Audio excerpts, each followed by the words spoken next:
सभी के ऊपर यदि गोविंद की कृपा हुई है, कहते हैं किसी बुजुर्ग के आशीर्वाद यदि किसी जीवात्मा के ओर पड़ जाए तो गोविंद भी कृपा करने के लिए पीछे नहीं हटते। तो इन बुजुर्गों की कृपा आप सभी के ऊपर बरसे तो आज ये आयोजन सफल होने जा रहा है।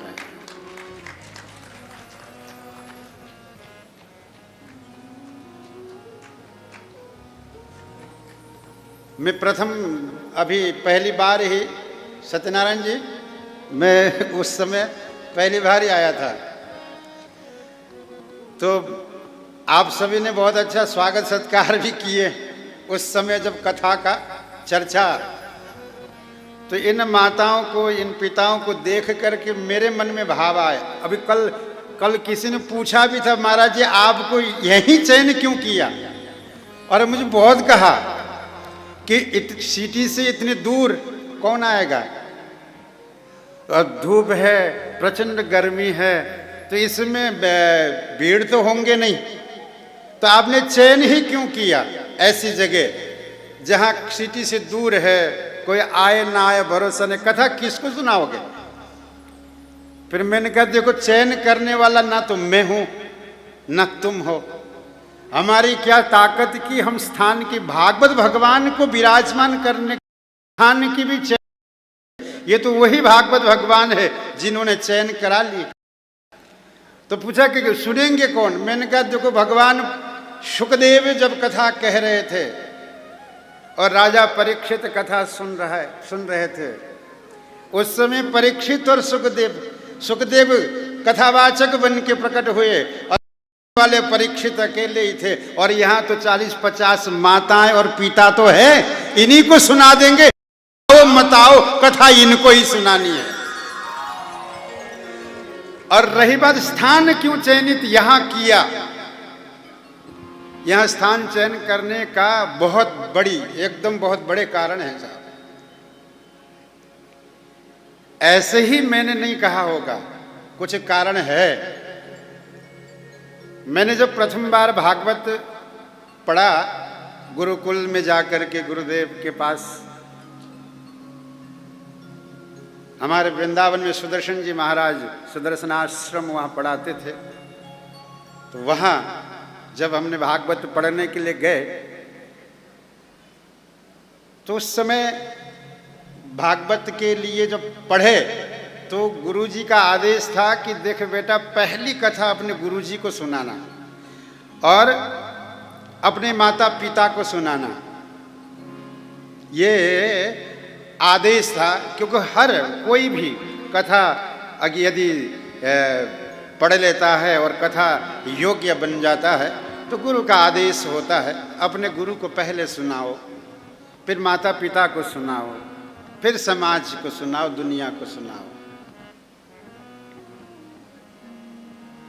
तो सब सौभाग्य मुझे मिला, गुरुदेव को हमने सुना है। बड़े महाराज श्री भी पधारे, हमारे वर्तमान महाराज श्री जगतगुरु ही दोनों कथाओं में कृपा करने के लिए पधारे और श्रवण कराए, परंतु माता पिता को सुनाने का अवसर मुझे नहीं मिला। वो इसलिए नहीं मिला कि बचपन में बाल्यावस्था में ही बाबा जी बन गए, और बाबा जी बन गए, राधे श्याम जी बाबा जी बन गए, तो बाबा जियों को घर जाने के आदेश कौन ना परित्याग करने पड़ते, बाबा लोग ना जा सके। कल कौन कह रहा था, महाराज जी में आप लंगोटी तैयार रखना। अच्छा, वो एस के शर्मा, वो डॉक्टर साहब, वो बोल रहे विपिन था ना, तो भी वो बोले कि महाराज जी मैं तो आपके कपड़े पहन लूंगा और लंगोटी आप देना। मैंने कहा भाई घर नहीं जाएगा क्या, फिर तो घर त्यागने पड़ेंगे। तो संत जब बनते बाबा, यानी वैराग्य जब दीक्षा लिया जाता है, फिर समस्त अपने माता पिता भाई बहन समस्त परिवार परिकरों को त्याग दिया जाता है, फिर गुरु चरणाश्रित ही होने पड़ते, गुरु ही सब कुछ है। तो मुझे एक अवसर नहीं मिला था कि माता पिता को कथा सुनाऊं। तो जब मैं इस वृद्धाश्रम में मैं आया, सत्यनारायण जी उस दिन विराजे थे, राधेश्याम जी आप भी थे, दिनेश जी, ये सब, नीलम जी शर्मा, दिनेश जी, ये सब थे। तो मेरे मन में भाव आए जब इन माताओं को जब देखा, इन भाइयों को जब देखा, देखने के बाद मेरे भाव हो गए कि मुझे कथा यहाँ सुनाना चाहिए। पूरी दुनिया में बहुत सी जगह कम से कम 120 कथाएं मैंने कर ली, लेकिन मुझे जो अंतःकरण से जो आवाज आते हैं ना, अंतःकरण से आवाज आना, हृदय से आवाज आना कि यहाँ सुनाएंगे तो तृप्ति मिलेंगे, वो मुझे कभी भाव न हुआ। और जैसे ही इन माताओं को, इन भाइयों को जब देखा, मेरे भाव आए कि मुझे यहाँ कथा सुनाना चाहिए, और यहाँ सुनाएंगे तो 100% कथा की तृप्ति जरूर मिलेंगे। सुनाने का, सुनने की तृप्ति तो जीवन में कभी मिल नहीं सकते।